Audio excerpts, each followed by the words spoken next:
Our goal for the 1885 Winchester here is to shoot a sub-half MOA group at 500 yards. And we've made a lot of progress towards reaching that goal. We're shooting sub-half MOA groups at 100 yards now. And this rifle might be capable, as is, of doing that, reaching our goal. But there's a lot of difference between shooting small groups at 100 yards versus shooting small groups at 500 yards. So today we're going to stretch this out a little bit, shoot at distance, see exactly where this rifle is, and we're going to work on getting our long range setup dialed in. The first thing I want to do is check sight picture on this, and when I say sight picture, I haven't explained this very well in the past, but sight picture is just how the target looks against the reticles for your eyes. All right, so when people shoot all the different competitions, they've got standard size targets for each of the competitions, and those targets work perfectly at the distances they're shooting at, and then they select their optics or their apertures for their peep sights that are going to fit those targets perfectly. That way they get a very symmetrical picture of the bullseye and everything lines up well, and visually they can see where they're shooting at and put the crosshairs in a repeatable spot. Okay, well, if we had a small target at 500 yards and we had big giant coarse crosshairs on this scope, and we tried to shoot at 500 yards at that target, the crosshairs are going to completely cover up the target. We're never going to shoot accurately that way. Right, and then take the F-class open guys that are shooting 1,000-yard stuff. They've got huge targets, and then they've got a lot of magnification on their scopes. Well, that's what they need for what they're doing. Right, so the first thing I need to do here as far as getting my long range set up dialed in is I need to see what my sight picture looks like through this scope on the targets that I'm using. And I'm using the standard Redfield targets that I use at 100 yards. I'm going to be shooting at the big center diamond though. And I've also got a little round square target, but it's round bullseye in it at 500 now, just to see if that would give me a different sight picture. So I'm experimenting here to see what's going to show up well and what isn't. Okay, that's not bad there, not bad at all. It's a very good sight picture with these crosshairs with the center diamond on the Redfield targets. The next thing we've got to do is figure out our drop for our bullet. Okay, and that's where all the info from the preliminary load development stuff comes in. We've got our velocities. We know what our average velocities are. We're confident in it. And I've got a really good 100-yard zero. Okay, now at distance, and I'm using MOA. Yeah, I'm old. I like standard, not metric. Okay, with MOA, it's pretty easy to calculate your adjustments. Whatever your distance is, divide that by 100. Okay, so 400 yards, divide that by 100, it's 4. 500 yards, divide that by 100, it's 5. 450 yards, divide that by 100, and that's 4.5. Okay, now take whatever your drop is, and you can get your drop from any number of trajectory tables. All right, well, whatever your drop is with a 100-yard zero, divide that by the number you came up with for your yardage. Okay, so a 15-inch drop at 500 yards. Divide 15 by 5, your adjustment's going to be 3 MOA. So you would just move your scope 3 MOA, not 3 clicks, 3 MOA. The clicks are quarter MOA adjustments. Okay, so that would be 12 clicks. And I'll show a chart here on the left that explains what I'm talking about in detail. But once you get used to that, it's really simple to adjust for distance with MOA. All right, for this particular load that I've got here with this rifle, the 6.5 Creedmoor, 130 grain, Hornady ELDM, my velocity averages out to 2,860 feet per second. Okay, well, based on that, I've got my trajectory chart. I wrote down my numbers, and at 500 yards, we've got a 48.9-inch drop. Okay, so if we divide that by 5, what we come up with is we need to adjust, make a 9.8 MOA adjustment on this scope. And for me, that's really close to 9 3/4. So I had my cap set on 0 for the 100-yard 0, and all I had to do was crank it up till I got to 9 and then go 3 more clicks. And so now we're going to take our first shot and hope all of this math worked out. And there's going to be variations. This is just to get us started. And I'm going to take my first shot at the still target down here just to see if we hit it and see if the adjustments are right. And then once we start shooting paper, we can make adjustments as needed.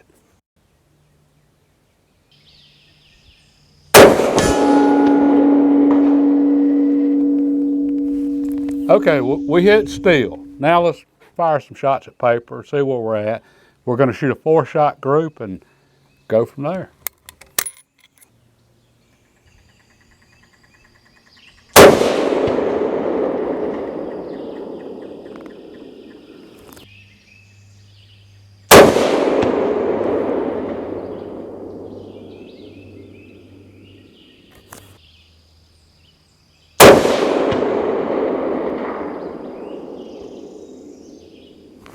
All right, let's go see what we've got. Okay, that was not a bad start. I had no idea where this shot came from. When I go back and look at the video, I'll get an idea then. We've got 2 pretty close together. So let's fire another group down here and see what we got. Make a little adjustment for our elevation. We're just a little bit off, but we're close. Okay, we know where we're at on paper now, and the calculations were pretty close. Now I need to make a couple of slight adjustments, and for adjusting a scope at distance, we know that these are 1/4 MOA adjustments, which works out to 1/4 of an inch per click at 100 yards. At 500, we're going to multiply that 1/4 times 5, which gives us 1 1/4. Okay, so 1 click would be a 1 1/4 inch move at 500 yards. We're going to bring it down roughly 2 1/2 inches. So we're going to come down 2 clicks, and I'm going to make a slight windage adjustment. We're going to go 1 click. We're favoring the right-hand side. So I'm going to go 1 click left.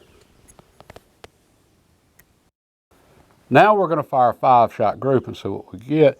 And as far as that first shot flyer, I cleaned the barrel last night. So we needed a couple of fouling shots. That's what the 3 shots gave us. And I'm guessing it was settling in after 2.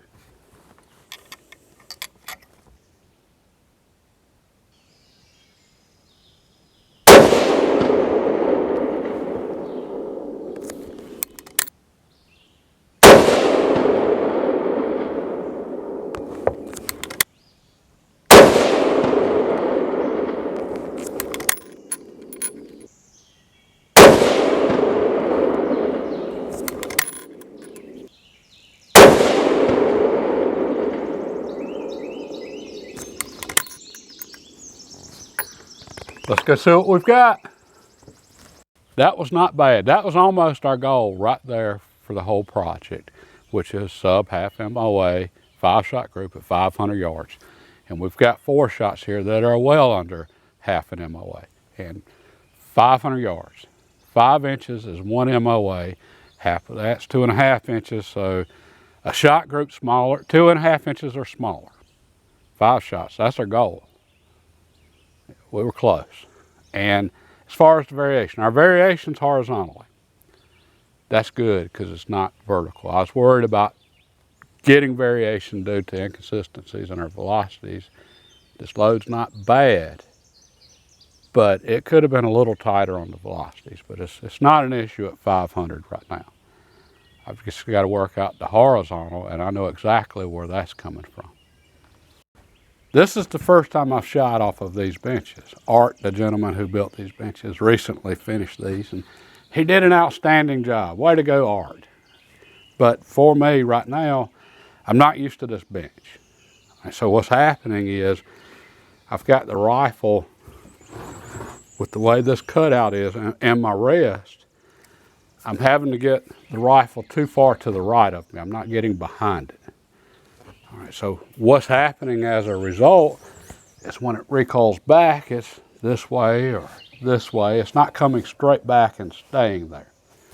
That's where our horizontal variation is coming from. So I'm going to go back down to the ground level where I've been shooting from. We're going to shoot one more group, and we're going to shoot it at the top target, slightly different target. See if that gives us a different sight picture.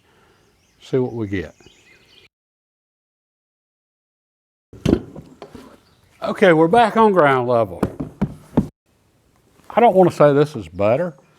I've just gotten so used to this particular bench. I've been shooting off of it so much for the last few weeks that this feels better. And I'm behind the rifle again instead of, with the way the cutout is right here and my rest, I was having to shift everything further to the right than I would care to. I put the rifle further out here and I just couldn't get behind it. Okay, so I think this is going to help us out. The downside though, we're ground level now. All right, we've got a little knoll between us and the target. We're looking at about 2.5, 3 feet over top of that knoll and our line of sight to the target. Sun popped out, there's a lot of moisture on the ground. We have a wicked mirage coming off of there. Even with that though, I think we can shoot a tighter group from here, or at least be more consistent. Let's find out.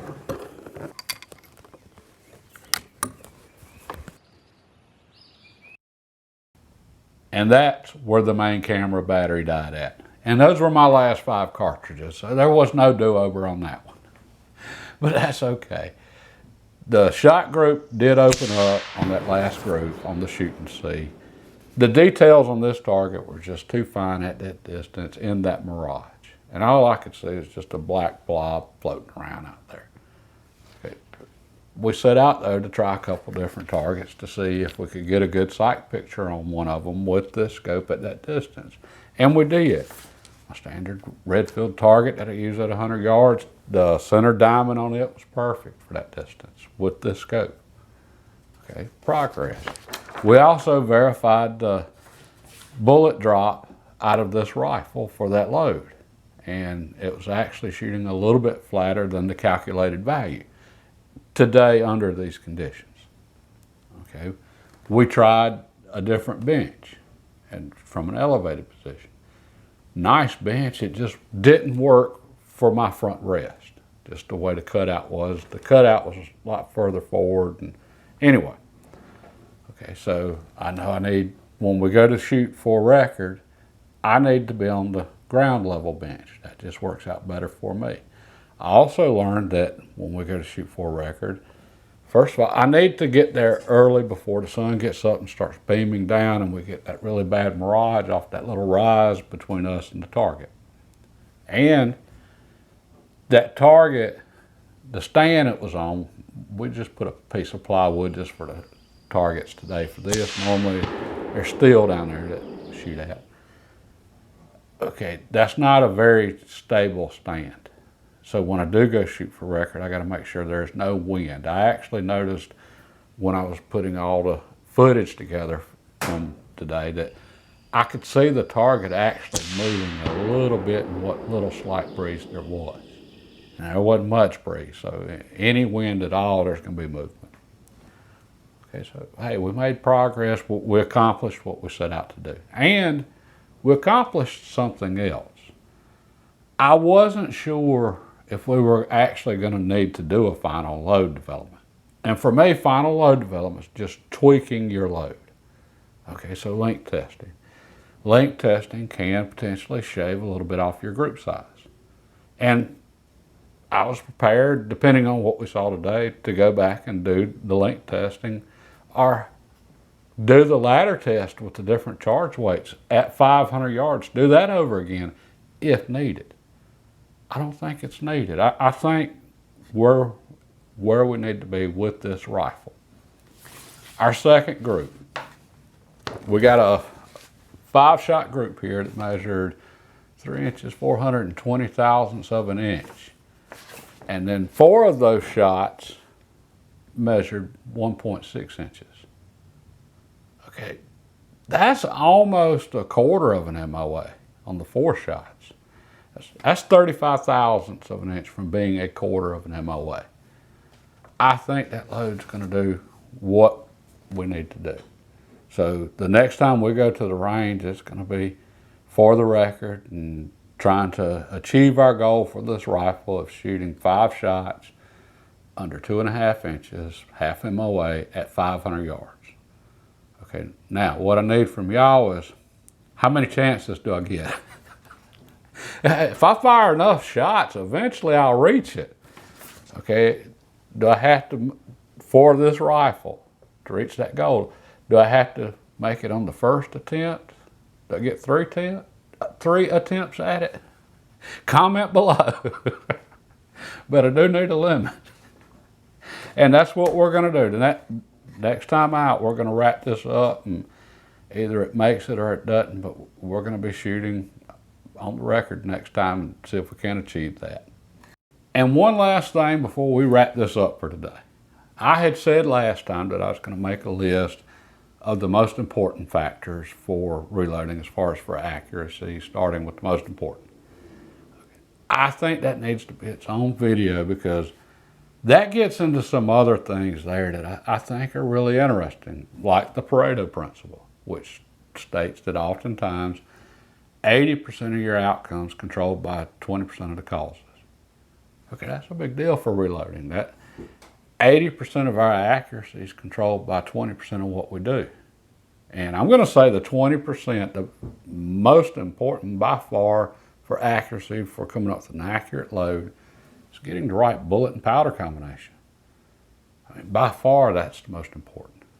Okay, and then after that, sorting bullets and sorting brass and primers by weight.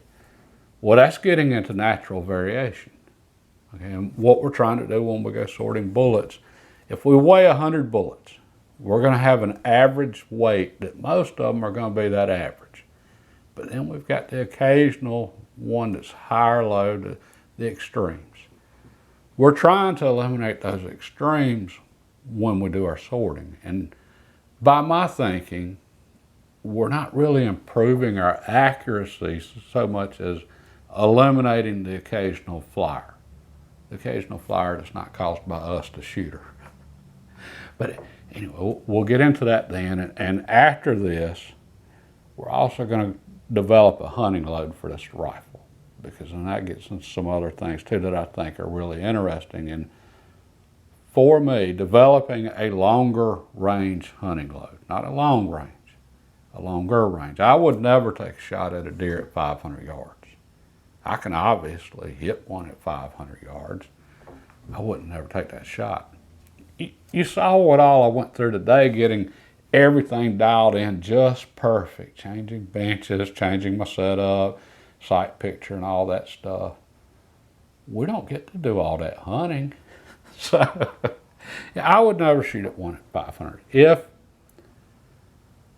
If everything, all of the conditions were absolutely perfect, and I had a rifle set up for longer ranges, I would take a shot at 400 yards. And that's just because I've also shot enough to know when not to take that shot. Well, setting up a hunting cartridge for me for 300 yards or even potentially a 400-yard shot, for me that's a lot more difficult than developing a target load just like we just did for this rifle over the past few weeks. And the same thing if you were going to go shoot competition. It's an entirely different ballgame than what we're doing with this. But anyway, we'll talk about that in the future. But for right now, I guess I'll see you at the range next week, and we're going to see if we reach our goal for this rifle. God bless, and have a great evening.